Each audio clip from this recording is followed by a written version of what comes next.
C'est reçu encore. On est le 24 janvier 2022.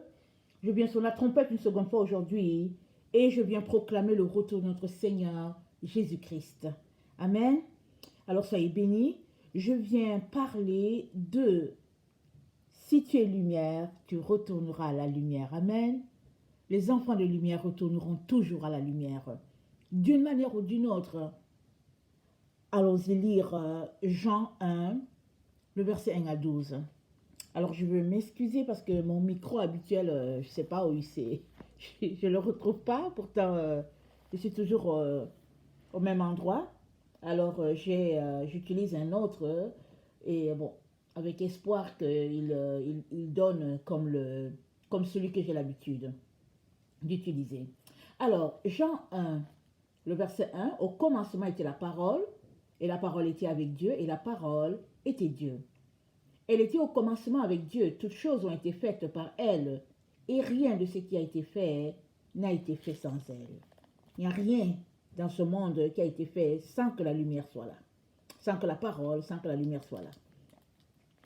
Alors, elle était la vie, et la vie était la lumière des hommes. Donc la parole, c'est la vie, la parole, c'est la lumière. Amen. La lumière luit dans les ténèbres, et les ténèbres ne l'ont point reçue. Et il y eut un homme envoyé de Dieu, son nom était Jean. Il vint pour servir de témoin, pour rendre témoignage à la lumière, afin que tous crussent par lui. Il n'était pas la lumière, mais il parut pour rendre témoignage à la lumière. Cette lumière était la véritable lumière qui, en venant dans le monde, éclaire tout homme. Amen. Alors, cette lumière, Jésus-Christ, c'est lui qui éclaire tout homme. Ce n'est pas le soleil là que nous voyons, mais c'est la lumière qui est Jésus. C'est lui qui éclaire tout un chacun, que tu le saches ou pas. C'est Jésus-Christ qui nous éclaire. Amen. Elle est venue chez les siens ne l'ont point reçue. Mais à tous ceux qui l'ont reçue, à ceux qui croient en son nom, elle a donné le pouvoir de devenir enfants de Dieu, lesquels sont nés, non du sang, ni de la volonté de la chair, ni de la volonté de l'homme, mais de Dieu. Amen. Alors, nous sommes nés de la volonté de Dieu. Mais est-ce que ça veut dire que Dieu ne veut pas sauver d'autres personnes et qu'il a choisi certains et puis bon, il dit, bon, toi, je vais te sauver et puis toi, non? Malheureusement, ce n'est pas ça. Alors, nous sommes devenus enfants de lumière parce que nous avons accepté la lumière. Alors, tu acceptes la lumière comment? En donnant ta vie à Jésus-Christ. Mais ce n'est pas un mérite pour nous, n'est-ce pas? Ce n'est pas un mérite. Alors, tu entends parler de cette lumière-là qui est Jésus, et puis tu regardes à toi, tu rentres en toi-même et tu te rends compte que tu as besoin de cette lumière-là parce que tu es ténèbres. Et c'est comme ça que la lumière vient en toi. Mais toutes ces personnes-là qui pensent qu'elles n'ont pas besoin de cette lumière, généralement, elles n'expérimentent pas Jésus parce qu'elles ont une haute opinion d'elles-mêmes. Les personnes narcissiques, hein, les personnes qui sont tellement orgueilleuses, remplies d'elles, que quand elles se regardent, elles se disent que il n'y a personne comme elles. Elles ont de la difficulté à accepter la lumière qui est Jésus-Christ. Pourquoi? Parce qu'elles ne la voient pas. Ces personnes-là se voient juste elles-mêmes. Elles se voient juste elles seules. Elles n'arrivent pas à voir la lumière qui est Jésus-Christ. Parce que pour que tu puisses voir la lumière qui est Jésus-Christ, il faut que tu sois dans les profondeurs des ténèbres. Que tu sois dans tes ténèbres, à un moment donné, tu dis, je ne suis plus capable, j'en peux plus, et tu te mets à chercher. Et Jésus-Christ va se révéler à toi. Mais si tu es suffisant, ben voilà, tu resteras là où tu es, parce que tu es suffisant à toi-même. Alors, le verset 9 nous dit, cette lumière-là, dont l'apôtre Jean parle, c'est la véritable lumière qui éclaire tout homme. C'est spécial que de tous les apôtres, ce soit Jean qui ait parlé de cela, n'est-ce pas? Nous savons que Jean a expérimenté beaucoup de choses. D'abord, il est celui qui s'est quand même tenu à la croix, tenant Marie. Il a été courageux parmi les hommes. Apparemment, il était parmi l'un des plus jeunes, mais il était courageux. Il était là. Il a fait la grâce d'avoir chez lui celle-là qui a porté le sauveur. Certainement, il a bénéficié de beaucoup de grâce, mais aussi de compréhension. Il a saisi beaucoup de choses. Et dans sa relation avec le Seigneur, certainement, c'est beaucoup de révélations. Parce que une personne X peut avoir vraiment beaucoup de révélations par rapport à une personne Y.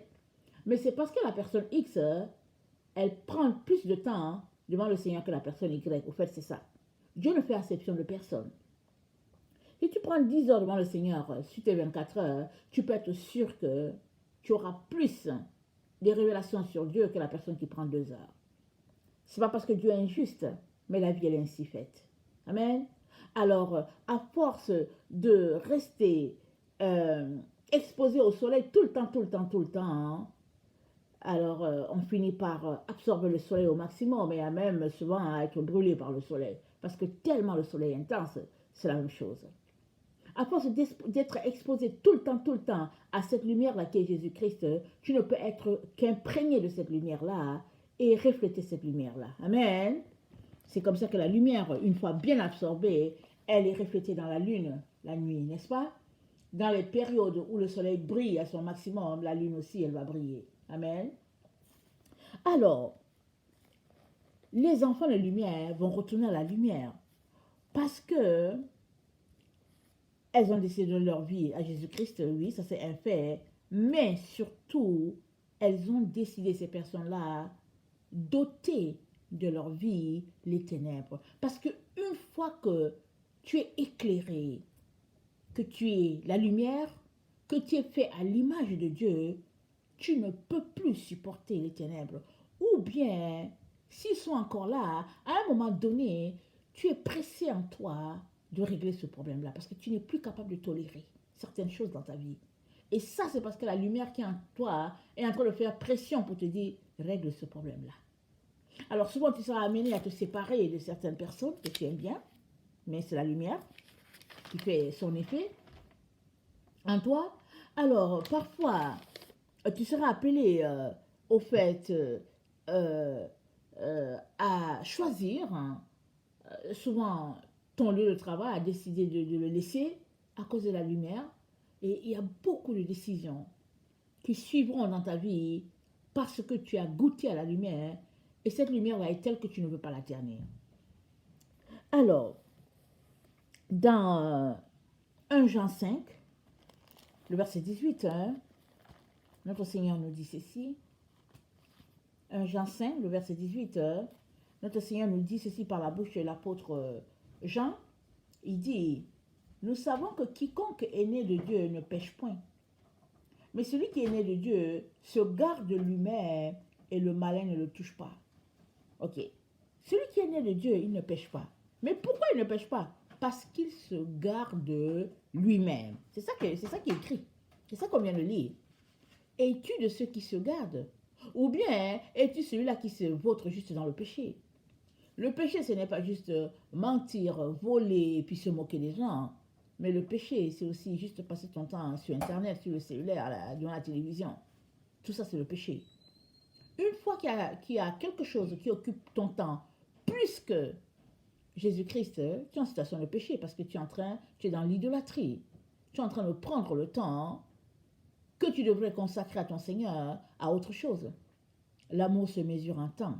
Il n'y a personne là qui est amoureux, qui va vouloir passer son temps ailleurs. Il n'y en a pas. Les amoureux veulent juste se retrouver à côté de leurs amoureux. C'est tout. Alors, soit tu es amoureux de Jésus, soit tu ne l'es pas. Et si tu es amoureux de lui, alors il n'y a pas de péché qui va rester en toi, ou bien il n'y a pas une vie de péché que tu vas mener parce que tu te gardes toi-même. Tu te gardes pour la personne que tu aimes. Et cette personne-là qui est Jésus-Christ te dit, je n'aime pas le péché. Il te dit, sanctifie-toi. Il te dit, purifie-toi. Voilà pourquoi tu te retrouves dans une situation où le péché ne demeure pas en toi. Ce n'est pas parce que Dieu fait que tu n'es pas exposé au péché, au contraire. Quand la lumière est en toi, les ténèbres qui sont autour de toi se manifestent vraiment en grande quantité. Parce que la lumière est là. La lumière veut toute la place. Alors les ténèbres se manifestent. Alors normal que tu t'en débarrasses le plus vite. Amen. Pour ne pas leur laisser la place. Alors, 1 Jean 5, le verset 4 à 6 nous dit ceci aussi. Jean 5, le verset 4 à 6, ça dit, parce que tout ce qui est né de Dieu triomphe du monde. Et la victoire qui triomphe du monde, c'est notre foi. Qui est celui qui a triomphé du monde? Sinon, celui qui croit que Jésus est le Fils de Dieu. Amen. Celui-là, il a triomphé du monde. Si tu crois que Jésus-Christ est le Fils de Dieu, tu as triomphé du monde. Parce que juste cet acte-là de croire te pousse à te dissocier de certaines choses. Parce que croire que Jésus-Christ, c'est le Fils de Dieu, te donne de croire que la théorie de Darwin est fausse. Te donne de croire que le Big Bang est faux. Te donne de croire qu'au fait, tu as été créé à l'image de Dieu. Voilà. Juste croire que Jésus-Christ est le Fils de Dieu et la lumière du monde te place déjà dans une position où tu as choisi où se trouve la vérité. Amen. Alors, si tu as choisi la vérité, tu ne peux pas encore aller, par exemple, travailler pour une firme qui développe les idées de Darwin. Ça ne marche pas, n'est-ce pas? Tu ne peux pas croire que Jésus-Christ est la vérité et te retrouver à travailler pour la NASA dans un projet qui va t'amener à Mars. Ça ne marche pas. OK? Donc voilà, c'est une question de choix et de décision.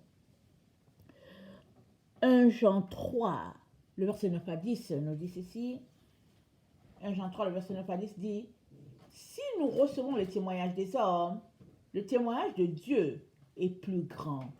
Car le témoignage de Dieu consiste en ce qu'il a rendu témoignage à son Fils. Amen. Comment?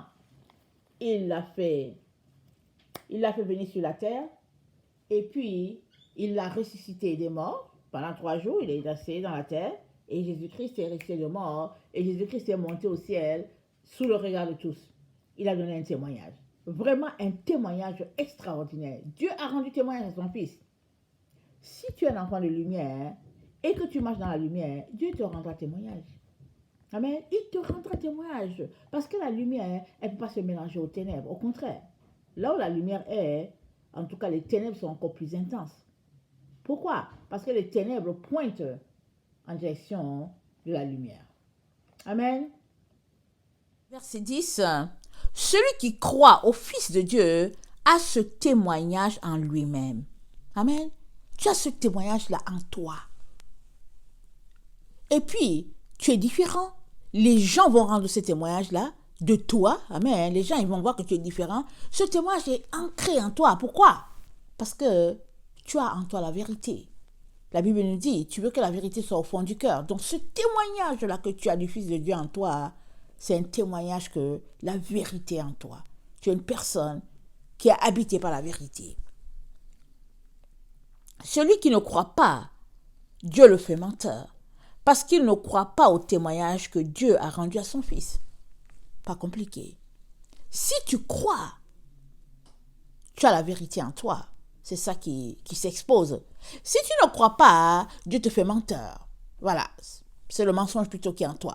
Et ça va en conformité avec ce que Dieu a dit dans 2 Thessaloniciens 9 à 11. Il dit, parce qu'ils ont refusé la vérité qui les aurait sauvés, alors Dieu leur envoie une puissance d'égarement. Amen. Alors, quand, c'est-à-dire il y a un temps que Dieu donne à tout un chacun pour se repentir. Et vient un temps aussi où c'est fini.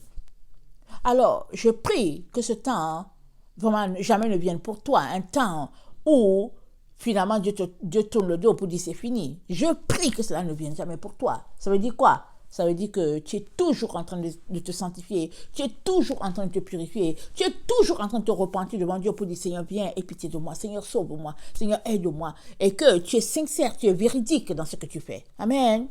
Alors, ça c'est Paul qui est venu confirmer ce que Jean a dit. Paul l'a dit dans 2 Thessaloniciens 2, en disant que, en tout cas, ceux qui n'aiment pas la vérité, Dieu leur envoie une puissance d'égarement. Et c'est ça alors que l'apôtre Jean dit. Il dit, tu as le témoignage de Dieu en toi-même que le Fils de Dieu loge en toi. Amen. Alors, si donc la lumière est en toi, comment se fait-il que tu pratiques encore le mal? Jean dit, ça ne se peut pas. Il dit, on ne peut pas en même temps dire qu'on est enfant de lumière et en même temps pratiquer le mal. C'est pas possible. Regardons 1 Jean 2, 7 à 11. 1 Jean 2, 7 à 11.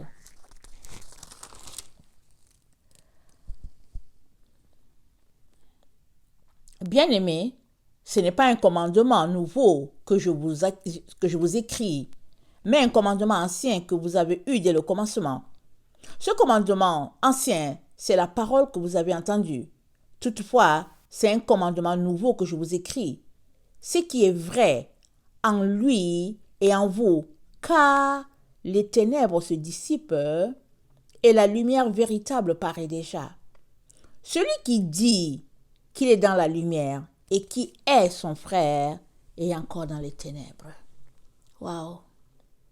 Si tu dis que tu es dans la lumière, mais il y a quelqu'un que tu connais que tu n'aimes pas, que tu détestes, que tu critiques, que tu insultes, tu es encore dans les ténèbres. C'est ça qu'il dit.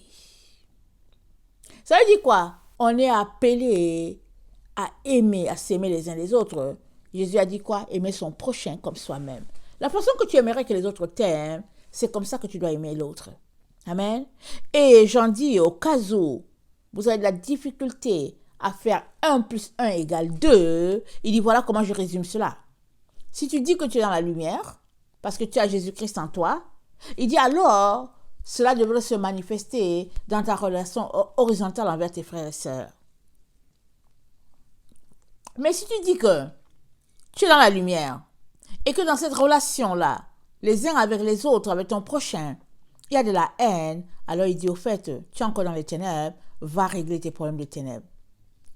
Va, et puis sors des ténèbres, pour que la véritable lumière soit effectivement en toi.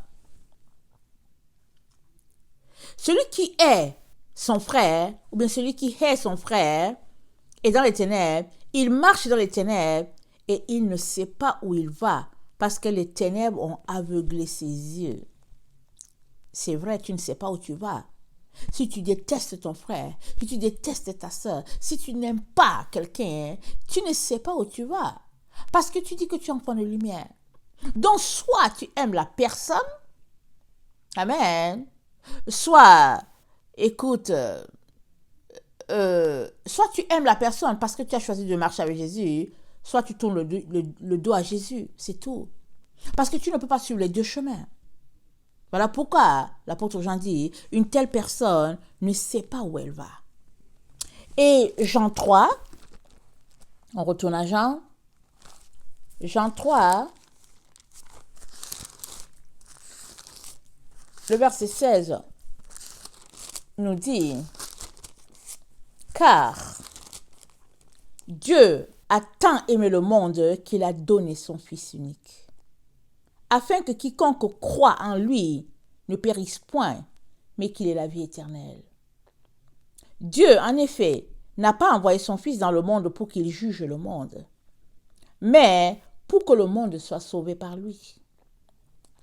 Celui qui croit en lui n'est point jugé, mais celui qui ne croit pas est déjà jugé, parce qu'il n'a pas cru au nom du Fils unique de Dieu.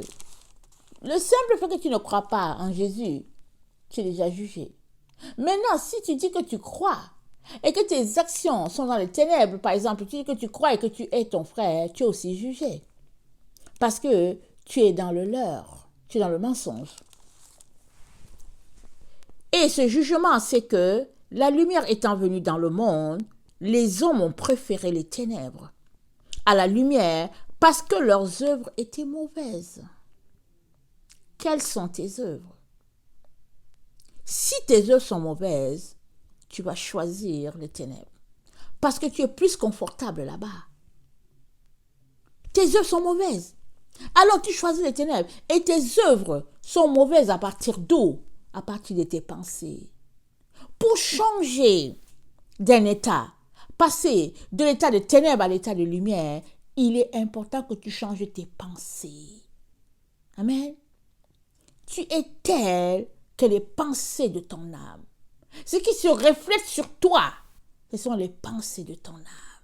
Si tu es hypocrite, ça se reflète sur toi ton hypocrisie. Si tu es menteur, ça se reflète sur toi ton mensonge. Ça se reflète dans tes actions. Voilà pourquoi l'apôtre Jean nous dit, il dit, le jugement c'est que la lumière est venue, mais tu as préféré les ténèbres. Mais si vraiment tu ne veux pas rester dans les ténèbres, il est important que tu sortes de là. Viens confesser tes péchés. Jésus-Christ a dit quoi? Si tu confesses tes péchés, il te pardonnera. Souvent, on a honte de sortir de là pour venir dire, moi j'ai fait ceci, j'ai volé, j'ai fait cela et tout.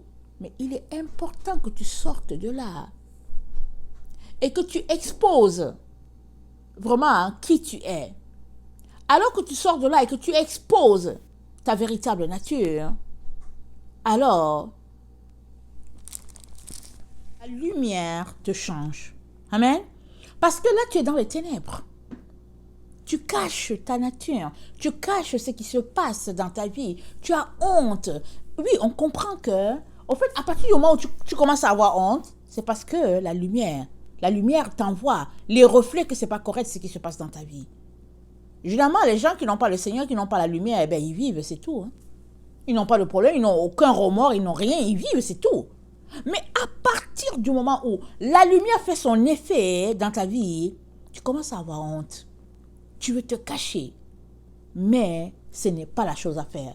La chose à faire, c'est de venir dans la lumière.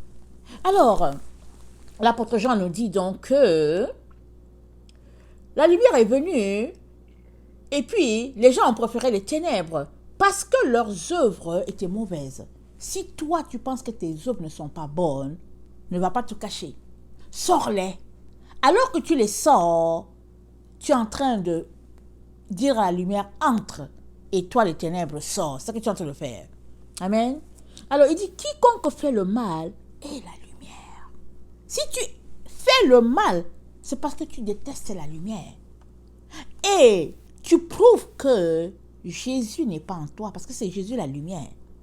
Si tu fais le mal, c'est égal que tu détestes la lumière. Parce que tu ne peux pas être un enfant de lumière et en même temps détester la lumière. C'est pas possible. Par exemple, tu es méchant, tu es sneaky, tu es serpent, et tu es hypocrite, et tu fais des choses dégoûtantes et tu dis que tu es dans la lumière. Non, non, non, ça ne marche pas. Tu es dans le leurre toi-même. Tu es en train de te tromper toi-même. Maintenant, si tu es dans la situation que Paul a décrite en disant « malheureux que je suis, je n'arrive pas à faire le bien que j'aimerais faire et je fais le mal que je n'aimerais pas. » Il dit « qui me délivrera ?» Si tu es dans cette situation-là, vraiment, de lutte à l'interne, parce qu'aujourd'hui tu te lèves, tu dis que Seigneur, aujourd'hui je serai bon garçon, je serai bonne fille, mais tu fais encore les vilaines choses, alors appelle le Seigneur au secours, appelle le Saint-Esprit, parce que dans cette lutte-là où tu es, l'Esprit de Dieu va venir, il va régner en toi, il va te baptiser, tu seras baptisé à la présence de Dieu, et puis il va s'installer en toi.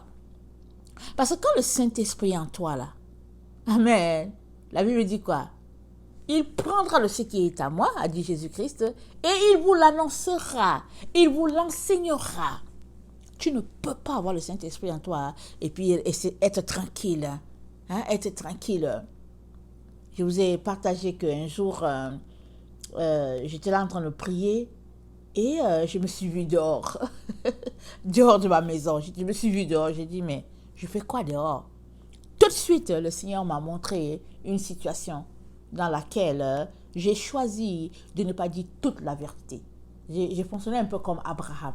J'ai dit, ok, cette personne-là, elle est très curieuse, elle veut savoir. Je ne sais pas pourquoi elle veut savoir, mais elle veut savoir. J'ai dit, ok, je vais lui donner une partie de la vérité et l'autre vérité, je la retiens. Je ne voulais pas la lui donner. Alors, le Seigneur me montre que je suis dehors. Vous savez, dans les ténèbres du dehors, là où il y a les grincements dedans. Alors, je dis, mais Seigneur,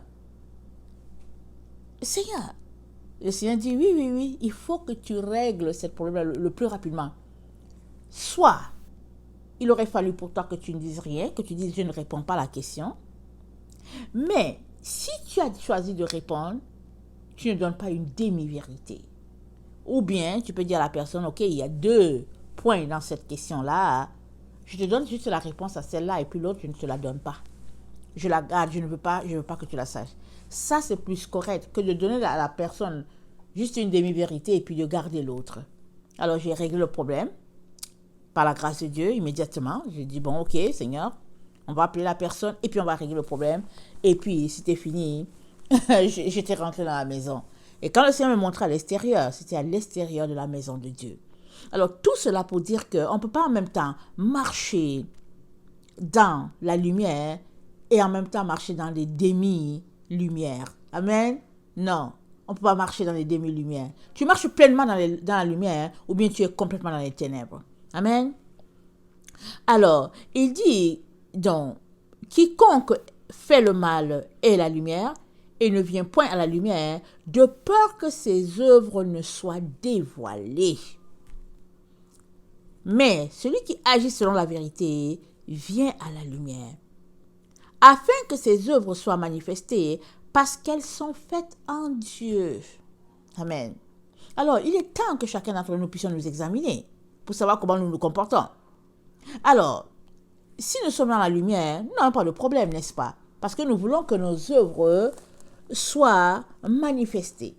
Alors, si c'est des personnes qui sont tellement curieuses, là, qui veulent tout savoir, on peut juste choisir de dire que non, excuse, je ne veux pas te le dire. Que de dire pour faire du bien à la personne, alors que dans le fond, tu lui dis juste des petits bouts, et puis c'est tout. Alors, donc c'est ça. Dans Jean 9, nous connaissons bien le passage de l'enfant aveugle. Amen. Alors, dans le verset 35, Jésus apprit qu'il l'avait chassé, et l'ayant rencontré, il lui dit, « Crois-tu au Fils de Dieu ?» Il répondit, « Et qui est-il, Seigneur, afin que je croie en lui ?» « Tu l'as vu, lui dit Jésus, et celui qui te parle, c'est lui. » Et il dit, « Je crois, Seigneur. » Et il se prosterna devant lui. Alléluia. Puis Jésus dit, « Je suis venu dans le monde pour un jugement. » Alléluia. Pour que ceux qui ne voient point voient. Amen. Si tu es de ceux qui ne voient point, alors Jésus te dit, tu vas voir. Amen. Parce que tu vas dépendre de lui. L'église de Laodicée, elle voit, elle connaît tout l'église de Laodicée. Voilà pourquoi elle est complètement aveugle. Et puis Jésus-Christ lui dit, viens, je te donne du collier. Parce qu'il n'y a pas moyen que tu traverses de l'autre côté. Et Laodicée, c'est nous autres, c'est notre génération, c'est notre époque. On sait tout, on connaît tout. Et puis, au lieu de s'habiller, on a décidé de se dénuder. On est nus, on marche nus là. On marche nus, la bédaine dehors, et puis vraiment des habits avec des trous. On fait tout ce qu'on veut. On a des cheveux bleus, verts, orange, et puis on dit c'est la mode. Et puis on marche, on a des décolletés. Et puis, c'est-à-dire, souvent, hein, tu rencontres une femme. Elle a 70 ans, tu la regardes, tu dis, ok, il y a quelque chose que je ne sais pas. Je cherche à savoir, tu te demandes, elle a 70 ans, mais qu'est-ce qui est un peu étrange en elle? Elle ressemble à Karen, mais quand tu vas aller voir, c'est-à-dire que quand tu la vois dans son habillement, une femme de 70 ans, tout en elle paraît qu'elle a 30 ans, exemple. Courte jupe, talons, et puis voilà, et puis tout ça. Mais quand tu regardes, c'est que ses cheveux, au fait... ses cheveux sont, en tout cas, d'une jeunesse. Et puis, tout en elle renvoie une femme de 25 ans, une femme de 30 ans, alors qu'en réalité, elle a 70 ans. Mais la question, elle est celle-ci. Si c'est comme ça, par exemple, que tu t'habilles, n'es-tu pas déjà dans le faux? Juste par ton habillement, tu es déjà dans le faux. Parce que pourquoi tu t'habilles comme ça? Est-ce que c'est pour Jésus? Jésus n'a pas de problème à te voir dans tes 70 ans, alléluia, parce qu'il dit que les cheveux blancs, c'est la couronne qu'il t'a donnée. Il n'a pas de problème. Il se réjouit du fait que tu es né, jusqu'à 70 ans, tu es encore sur la terre pour répandre sa gloire. Si c'est ça que tu es en train de faire. Alors, si tu as 30 ans, non, si tu as 70 ans, et que tu t'habilles comme une femme de 30 ans, tu es en train de séduire qui? Toi-même en premier. Deuxième, tu es en train de séduire les autres et les démons sont contents. Parce que dans le monde spirituel, quand on te voit, tu es nu, en tout cas, tu n'existes pas, au fait. Tu n'existes pas pour Dieu. Parce que tu es dans le faux, ta personne tout entière. Il y a d'autres personnes qui sont là, par exemple, ils sont en Occident, parce que bon, souvent la vie est compliquée matériellement, ils sont en Occident, ils sont sous un autre nom. Alors, par exemple, ils étaient, par exemple, je sais pas où, en Guinée, ils s'appelaient Karim, exemple. Et là, ils viennent, ils sont aux États-Unis, et puis ils s'appellent Moussa. Voilà. Karim, tout le monde le connaît comme Karim. Mais aux États-Unis, on l'appelle Moussa Moussa. Alors, s'il n'a aucun camarade là-bas qui sait qu'ici, là, c'est pas Moussa, hein, ben, pas de problème. Mais Dieu sait que toi, là, tu es Karim, et que tu n'es pas né en 1968, tu es né en 1944, et que tu es venu là avec les papiers de quelqu'un d'autre, et que tu fonctionnes avec les papiers de quelqu'un d'autre, et puis cette personne-là, c'est ton frère jumeau, exemple, et tu es là aux États-Unis, tu es dans le faux complètement. Et le Seigneur te dit, il faut régler ce problème-là, cette situation-là au plus tôt. Parce que si Jésus-Christ vient, tu es dans les problèmes. Parce que tu es entièrement dans les ténèbres. Tous ceux qui sont dans les ténèbres resteront dans les ténèbres. Quand Jésus-Christ viendra, ceux qui sont dans la lumière seront transformés. Amen. De corps corruptibles en corps incorruptible. Mais toi qui es dans les ténèbres, là, tu vas faire comment? Il est donc très important que tu sortes de tes ténèbres, de ton mensonge. C'est mieux que tu te lèves, que tu dises aux autorités que voilà, ou bien que tu te lèves, que tu prennes tes affaires, tu retournes tranquille t'asseoir. En Guinée, les gens te disent, mais pourquoi tu es revenu? Tu nous envoyais de l'argent chaque mois, on était bien. Tu dis, non, Joe, je ne veux pas aller en enfer. Excusez-moi de rire. Tu dis, non, je ne veux pas aller en enfer. C'est bien, je vous envoie l'argent, vous êtes contents, on construit des maisons, on a un commerce, on a un business. Non, moi je veux arriver aussi au paradis. Il est très important, mes chers frères et chères sœurs, qu'on change les choses. Il est important qu'on marche dans la droiture d'esprit. Et si tu es dans une droiture d'esprit, toute ta vie sera en fonction de ce qui est dans ton esprit, tes pensées. Alors tu marcheras à la suite de Jésus-Christ. Amen. Alors,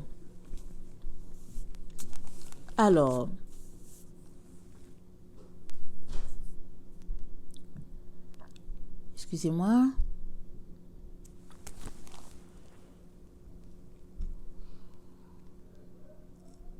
Jésus leur dit en vérité. Attendez, je ne suis pas au bon endroit. Excusez-moi. Sorry. Je ne suis pas au bon endroit.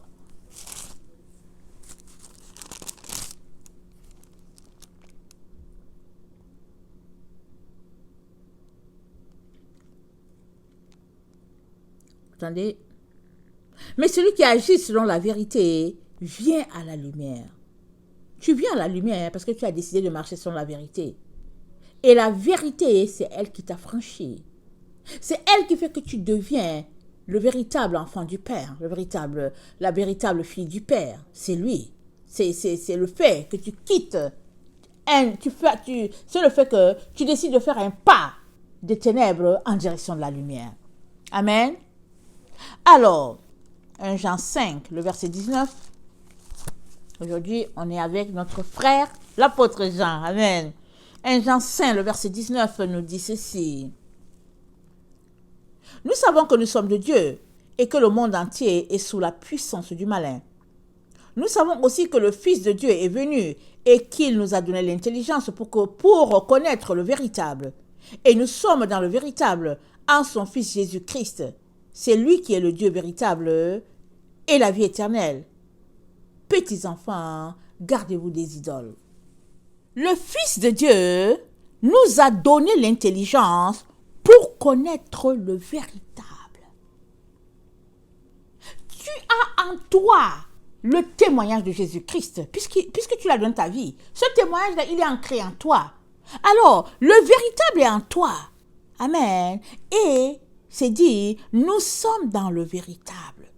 Avec son Fils Jésus-Christ, nous sommes dans le véritable. Alors, puisque tu es dans le véritable, et que la vérité est en toi, et que la lumière est en toi, tu as la vie éternelle. Et tu ne peux pas marcher dans les ténèbres. La vie éternelle en toi.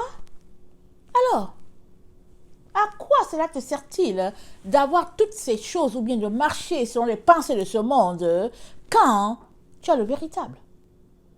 Alors, l'apôtre Jean est en train de faire une différence. C'est-à-dire, il est en train de nous amener à réaliser que nous avons la chose la plus précieuse.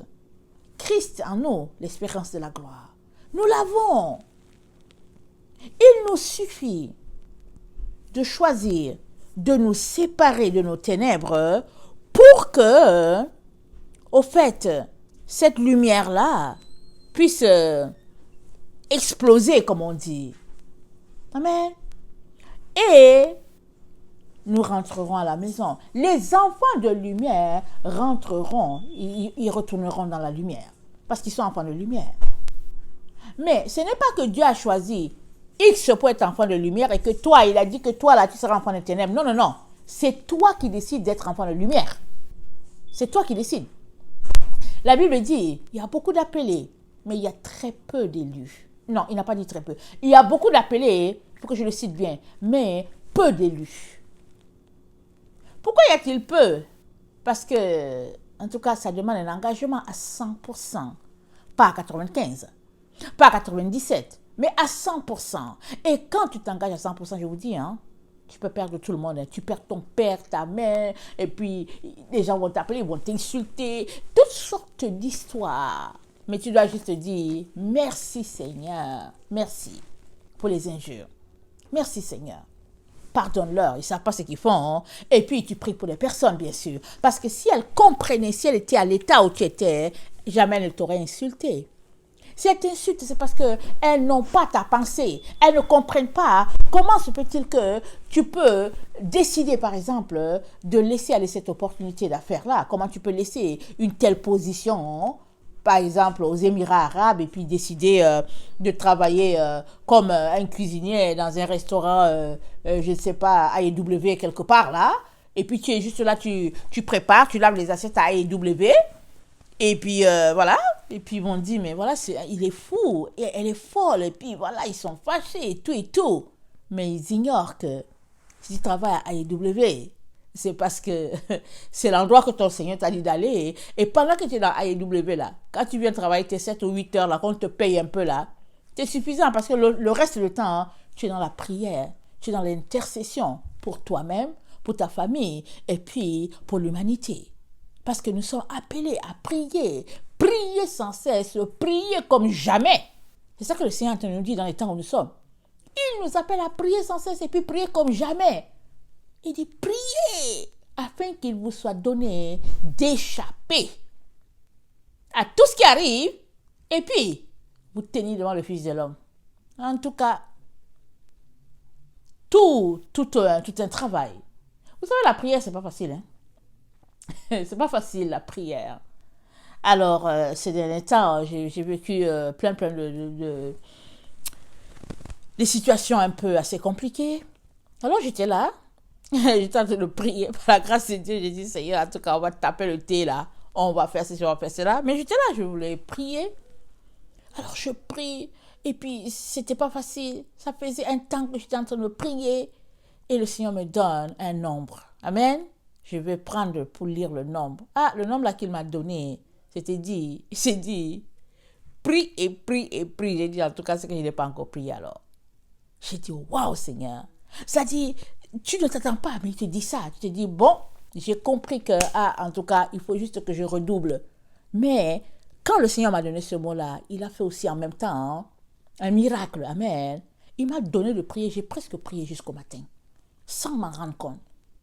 Et puis, bon, Dieu merci, c'était les congés. Et puis, bon, j'ai pu me reposer aussi. Et puis, la journée, c'était moins fatigante. Mais, Dieu, quand Dieu nous dit de prier sans cesse, c'est parce que lui-même, il est passé par là. Amen. Et aller contre le monde des ténèbres, c'est prier, c'est s'adonner à la prière. C'est cela. Et pendant que nous sommes là, en train d'agoniser, c'est là que la lumière, amen, pénètre nos âmes et pénètre les âmes des autres. Amen. Parce que Dieu cherche toujours un intercesseur à quelque part. Et les enfants de lumière sont là sur la terre. Tu es un enfant de lumière. Amen. Et il est donc important que tu le réalises et que tu sortes de tes illusions. Pensant que les choses vont se faire du tic-au-tac. Mais non, ce n'est pas du tic-au-tac. Si c'était du tic-au-tac, Jésus-Christ qui est le Fils de Dieu, marcherait tout simplement tranquille là, de route en route et puis de cité en cité. Et puis non, la Bible nous montre que Jésus-Christ, il a prié, il a intercédé. Et ça dit même que à Gethsemane, sa sueur était comme les grumeaux de sang. Tellement il a prié pour toi et moi. Alors on peut s'arrêter pour dire, mais on ne comprend pas. Mais le Fils de Dieu, mais on ne comprend pas. Mais Jésus-Christ, il a tellement prié. À combien plus forte raison, toi et moi devons nous prier pour passer des ténèbres à la lumière. Parce que ce sont les personnes qui auront déjà rejeté les ténèbres qui seront transformées en êtres de lumière. Amen. Que le Seigneur bénisse sa parole. Amen. Et alléluia, Jésus-Christ revient bientôt. Préparons-nous. Amen. Maranatha, Jésus-Christ revient. Je vous aime beaucoup.